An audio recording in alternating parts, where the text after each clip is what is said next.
শ্রীমদ্ ভগবদ্ গীতা। আমাদের এই ধারাবাহিকের নাম ভগবদ্ গীতার শিক্ষা। এই শিক্ষা শুধু শব্দে সীমাবদ্ধ নয়, বরং জীবনের অন্ধকারে আলো জ্বালায়, সংশয়ের পথে দৃঢ় বিশ্বাসের দিশা দেখায় এবং আত্মার প্রকৃত লক্ষ্য উপলব্ধি করতে আমাদের সহায়তা করে। আজকের এই বিশেষ পর্বে আমরা প্রবেশ করব অষ্টম অধ্যায়ের গভীর শিক্ষায়। এখানে নিহিত রয়েছে ব্রহ্মের চিরন্তন সত্য, আত্মার অবিনশ্বর মহিমা, কর্মের রহস্য এবং জীবনের অন্তিম মুহূর্তে ভক্তির অপরিসীম শক্তি কিভাবে মানুষকে মুক্তির পথে নিয়ে যায়, সেই অমৃতবাণী। আমরা সব কিছু শুনব সহজ অথচ হৃদয়স্পর্শী ভাষায়, যাতে প্রতিটি শিক্ষা আমাদের অন্তরে অনুরণিত হয়, আমাদের চেতনায় আলো জাগায় এবং জীবনকে নতুন অর্থে পূর্ণ করে তোলে।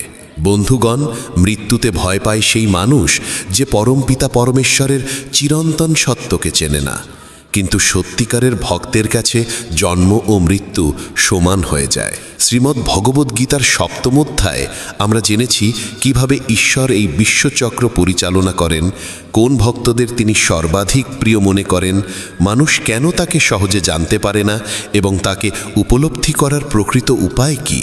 এবার অষ্টম অধ্যায়ে আমরা জানব ব্রহ্ম কী, আত্মা কী বা অধ্যাত্ম কী, সঠিক কর্ম কাকে বলে, কোন সময় মৃত্যু হলে পুনর্জন্ম হয় না এবং জীবনের অন্তিম মুহূর্তে ভগবানকে কিভাবে জানা যায়। অষ্টম অধ্যায়ের নাম অক্ষর ব্রহ্মযোগ। এখানে অর্জুন ভগবান শ্রীকৃষ্ণকে প্রশ্ন করেন, হে পুরুষোত্তম, আসলে ব্রহ্ম কী, অধ্যাত্ম কী, কর্ম বলতে ঠিক কী বোঝায়, অধিভূত কেমন করে স্থিত থাকে এবং জীবনের শেষ সময় যোগে অভ্যস্ত মানুষরা আপনাকে কেমন করে জানতে পারে। বন্ধুরা, যদি আমাদের এই আধ্যাত্মিক যাত্রা ও শ্রীমদ্ ভাগবত গীতার শিক্ষা ভালো লাগছে, তবে মেসেজ অফ ধর্ম চ্যানেলটি অবশ্যই সাবস্ক্রাইব করুন। আপনাদের ভালোবাসার সহযোগিতাই আমাদের এগিয়ে নিয়ে যায়। আসুন একসঙ্গে এই জ্ঞানের আলো আরও দূর পর্যন্ত ছড়িয়ে দিই। বন্ধুগণ, অর্জুন জানতে চান যে মানুষ নিজের মনকে সংযমে আনে, চিত্তকে আয়ত্তে রাখে, সে অন্তিম সময়ে কিভাবে শ্রীকৃষ্ণকে উপলব্ধি করে। আসলে শেষ মুহূর্তে এমন কি ঘটে যার ফলে মানুষ শ্রীকৃষ্ণকে চিনতে পারে, তার সত্যকে অনুভব করতে পারে। শ্রীকৃষ্ণ বলেন, হে অর্জুন, যে পুরুষ নিজের মনকে সংযমে এনে নিঃস্বার্থভাবে কর্ম করে, সে একদিন অবশ্যই আমাকে লাভ করে। কিন্তু তোমার প্রশ্ন হলো, তা কেমন করে সম্ভব হয়? তার উত্তরে শ্রীকৃষ্ণ বলেন, হে অর্জুন, যে অবিনাশী তাকেই ব্রহ্ম বলা হয়। বন্ধুগণ, অবিনাশী বলতে কাকে বোঝায়? এমন কি আছে যার কখনো বিনাশ ঘটে না? শ্রীকৃষ্ণ বোঝান যে আত্মার কোনো বিনাশ হয় না, আত্মা চিরন্তন ও অবিনাশী, অর্থাৎ আত্মাই ব্রহ্ম। এরপর শ্রীকৃষ্ণ আত্মার প্রকৃত স্বরূপের ব্যাখ্যা দেন এবং বলেন, নিজের আত্মার স্বরূপকে জানাই প্রকৃত আধ্যাত্ম। তিনি আরও ব্যাখ্যা করেন, কর্ম কি? জীবের অন্তরে যে সকল ভাব উদিত হয়, যা কখনো শুভ আবার কখনো অশুভ চিন্তা জাগায়, সেই সমস্ত ভাবের বিলীন হওয়াকেই কর্ম বলা হয়। অর্জুনের প্রশ্নের উত্তর দিতে গিয়ে শ্রীকৃষ্ণ আরও বলেন, যে সমস্ত পদার্থ একদিন ক্ষয়প্রাপ্ত হয় ও ধ্বংস হয়, তাদের অধিভূত বলা হয়। অর্থাৎ এই সমগ্র দৃশ্যমান জগৎই অধিভূত, আর যা কখনো বিনষ্ট হয় না তাই অধিদেব। শ্রীকৃষ্ণ বলেন, হে শরীরধারীদের মধ্যে শ্রেষ্ঠ অর্জুন, এই দেহে আমি বাসুদেব রূপে অন্তর্যামী, আমিই অধিযোগ্য। আমাদের ভেতরে যে মহান সত্তা গোপনে অবস্থান করছে, অজ্ঞানের কারণে যাকে আমরা চিনতে পারি না, সেই মহান সত্তা আসলে শ্রীকৃষ্ণ স্বয়ং। তিনি সকল যজ্ঞের ভোক্তা, সকল পূজার আসল প্রাপক।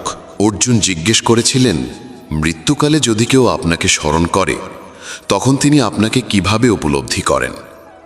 সেই প্রশ্নের উত্তর দিতে শ্রীকৃষ্ণ বলেন, যে মানুষ জীবনের অন্তিম মুহূর্তে তাঁকে স্মরণ করে শরীর ত্যাগ করে, সে মানুষ সরাসরি তাঁরই সান্নিধ্যে পৌঁছে যায়, এতে কোনো সন্দেহ নেই। জীবনে আমরা যে সকল কাজ করি, শুভ বা অশুভ, তার সব কিছু জমা হতে থাকে। জন্মের পর জন্ম ধরেই সেই সঞ্চিত কর্মফলই আমাদের আগামী জন্মের পথরেখা নির্ধারণ করে। শ্রীকৃষ্ণ অর্জুনকে বললেন, হে কুন্তিপুত্র, মানুষ জীবনের অন্তিম সময়ে যে ভাব নিয়ে শরীর ত্যাগ করে, সে ভবিষ্যতেও সেই ভাবকেই লাভ করে, কারণ তার চেতনা সারা জীবন সেইভাবেই রঞ্জিত থাকে। মৃত্যুর সময় যে ভাব মনে জাগে, সেটি আত্মার সঙ্গে থেকে যায় এবং পরবর্তী যাত্রাপথের দিশা হয়ে ওঠে। আর যদি সেই শেষ মুহূর্তে মানুষের মনে আমার ভাব জাগ্রত থাকে, তবে সে নিশ্চিতভাবেই আমাকে লাভ করে। তাই হে অর্জুন, সর্বক্ষণ আমার স্মরণে থেকো এবং তোমার কর্তব্য যুদ্ধও করো। মৌন বুদ্ধিকে আমার স্মরণে সমর্পণ করে যখন তুমি কর্ম সম্পাদন করবে, তখন তুমি অবশ্যই আমাকেই লাভ করবে। যে মানুষ অচঞ্চল চিত্ত হয়ে আত্মার সঙ্গে যোগস্থ অবস্থায় অভ্যস্ত হয় এবং নিরন্তর সেই পরমাত্মার ধ্যানে নিমগ্ন থাকে, সে অবশেষে সেই পরমাত্মাকেই লাভ করে। ভগবান শ্রীকৃষ্ণ বলেন, সেই পরমাত্মার স্বরূপ এমন এক সত্য, যিনি সর্বজ্ঞ, যিনি আদ্যন্ত পুরাতন, যিনি সমগ্র জগতের নিয়ন্তা, যিনি সূক্ষ্মেরও সূক্ষ্মতর, যিনি সমস্তের পালনকর্তা, যিনি সূর্যের মতোই জ্যোতিময় এবং যিনি অন্ধকারের ঊর্ধ্বে অবস্থিত।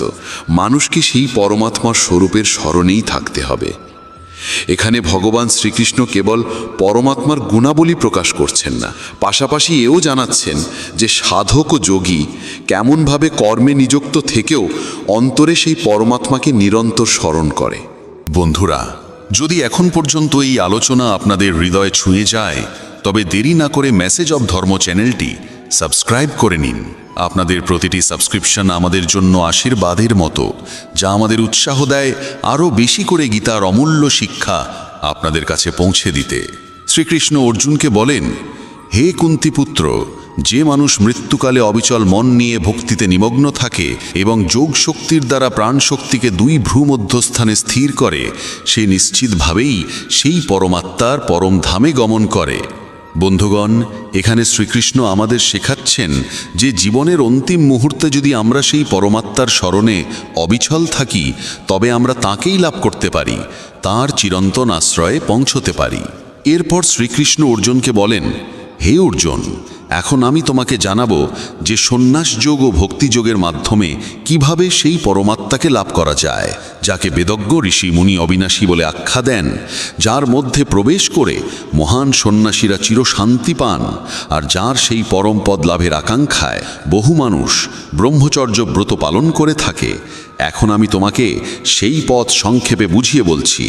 বন্ধুগণ, এখানে শ্রীকৃষ্ণ সেই প্রক্রিয়ার কথা বলছেন, সেই সাধনার কথা জানাচ্ছেন, যা মানুষের শেষ সময় তাকে ঈশ্বরের সঙ্গে যুক্ত করতে পারে। তিনি বলেন, শরীরের সব ইন্দ্রিয়কে সংযমে আনতে হবে এবং মনকে অন্তরের গভীরে হৃদয়ের মাঝে স্থির করতে হবে।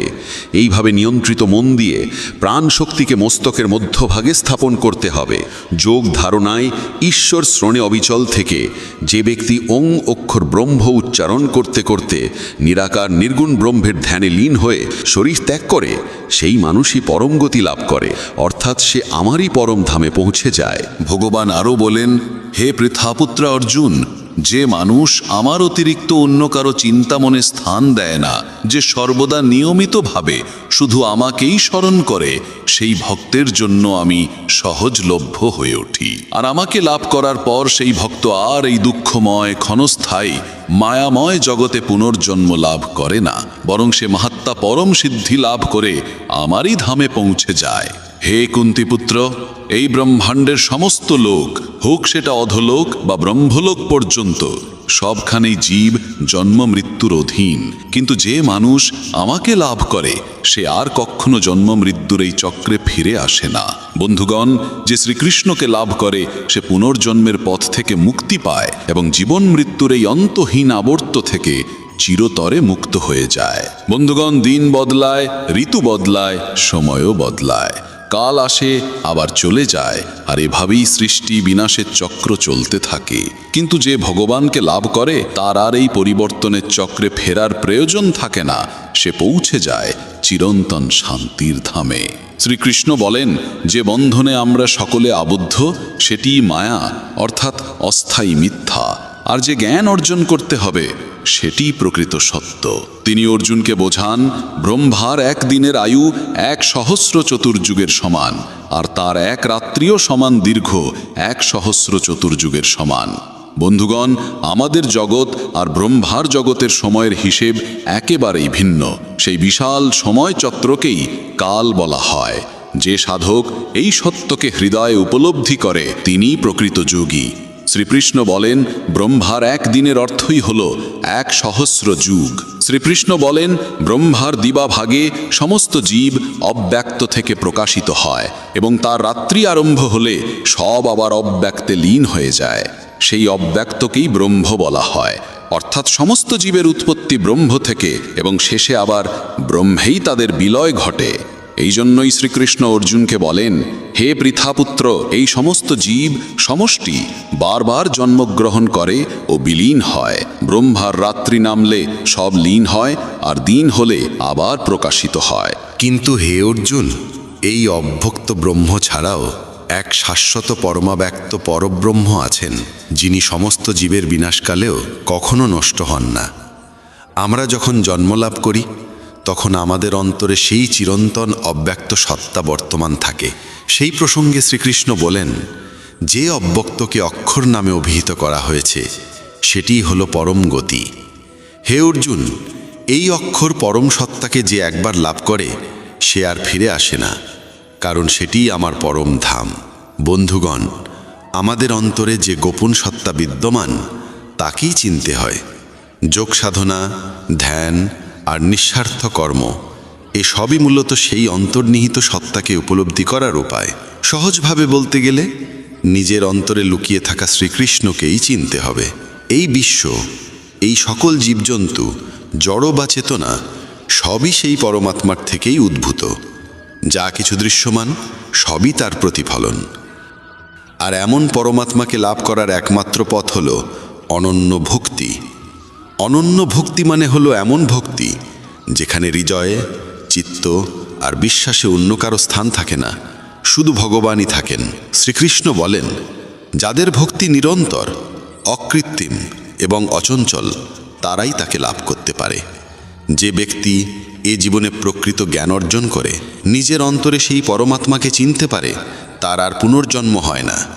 কিন্তু যে তা করতে পারে না, তাকে জন্ম মৃত্যুর অন্তহীন চক্রে আবদ্ধ থাকতে হয়, বারবার এই পৃথিবীতে ফিরে আসতে হয়। এ প্রসঙ্গে শ্রীকৃষ্ণ অর্জুনকে বোঝালেন দেহত্যাগের সময়ের গুরুত্ব। মানুষের পুনর্জন্ম ঘটে আবারও আবারও, তবে শরীর ত্যাগের সময়টির তাৎপর্য অপরিসীম। তিনি উদাহরণ দিলেন ভীষ্ম পিতামহের, যিনি শরশয্যায় শায়িত থেকেও সঠিক সময়ের অপেক্ষা করেছিলেন এবং সময় আসার পরেই দেহত্যাগ করেছিলেন। শ্রীকৃষ্ণ বলেন, হে ভরতশ্রেষ্ঠ, এমন সময় আছে যখন দেহত্যাগ করলে যোগীদের আর পুনর্জন্ম হয় না, আবার এমন সময়ও আছে যখন দেহত্যাগ করলে তাদের পুনর্জন্ম ঘটে। এখন আমি তোমাকে সেই সময়গুলির কথাই বলছি। যে সময় সূর্য আলোকিত থাকে, অগ্নি দীপ্ত হয়ে জ্বলতে থাকে, শুদ্ধ চাঁদ ক্রমশ বৃদ্ধি পায় এবং সূর্য উত্তরায়ণ কালে থাকে, সেই 6 মাসের মধ্যে যারা দেহ ত্যাগ করেন তারা ব্রহ্ম লাভ করেন আর তাদের পুনর্জন্ম হয় না। কিন্তু যে সময় ধোঁয়া ছড়িয়ে থাকে, রাত্রির অন্ধকার ঘনিয়ে আসে, ক্ষয়িষ্ণু চাঁদ ক্ষীণ হতে থাকে এবং সূর্য দক্ষিণায়ন কালে থাকে, তখন যারা দেহত্যাগ করেন তারা প্রথমে স্বর্গলোকে গিয়ে নিজেদের সুকর্মের ফল ভোগ করেন এবং পরে আবার পুনর্জন্মে আবদ্ধ হন। শ্রীকৃষ্ণ বলেন, হে অর্জুন, বেদ মতে এই মর্তলোকে 2টি চিরন্তন পথ আছে। একটি আলো বা জ্ঞানের পথ, অপরটি অন্ধকার বা অবিদ্যার পথ। যে মানুষ আলো ভরা পথে যায় সে আর ফিরে আসে না, কিন্তু যে মানুষ অন্ধকারের পথে যায় সে আবার মর্তে ফিরে আসে। হে পৃথাপুত্র, আমার ভক্ত যেই হোক সে এই সব পথ সম্বন্ধে জেনে নিয়েও কখনো মোহগ্রস্ত হয় না। তাই হে অর্জুন, তুমি সর্বদা আমার ভক্তিতে স্থির থেকো। যোগে অবস্থিত সাধক যজ্ঞ, তপস্যা, দান বা বেদ পাঠ থেকে অর্জিত সব পুণ্যফল ভোগ করে অবশেষে প্রকৃত সত্যকে জেনে আমার পরম ধামে এসে পৌঁছায়, যা আমার চিরন্তন আসন। এভাবেই উপনিষদ তত্ত্ব, ব্রহ্মবিদ্যা ও যোগশাস্ত্র রূপ শ্রীমদ্ ভগবদ্ গীতার শ্রীকৃষ্ণ অর্জুন সংলাপের ৮ম অধ্যায় অক্ষর ব্রহ্ম যোগ সমাপ্ত হল। বন্ধুরা, আজকের এই আধ্যাত্মিক আলোচনায় আমাদের সঙ্গে থাকার জন্য আপনাদের অসংখ্য ধন্যবাদ। যদি ভালো লেগে থাকে তবে অবশ্যই মেসেজ অফ ধর্ম চ্যানেলটি সাবস্ক্রাইব করুন এবং পাশে থাকুন। আপনাদের সহযোগিতাই আমাদের শক্তি ও আপনাদের সঙ্গে নিয়েই আমরা শ্রীমদ্ ভগবদ্ গীতার এই অমূল্য শিক্ষাগুলো সবার মাঝে ছড়িয়ে দিতে চাই। জয় শ্রীকৃষ্ণ।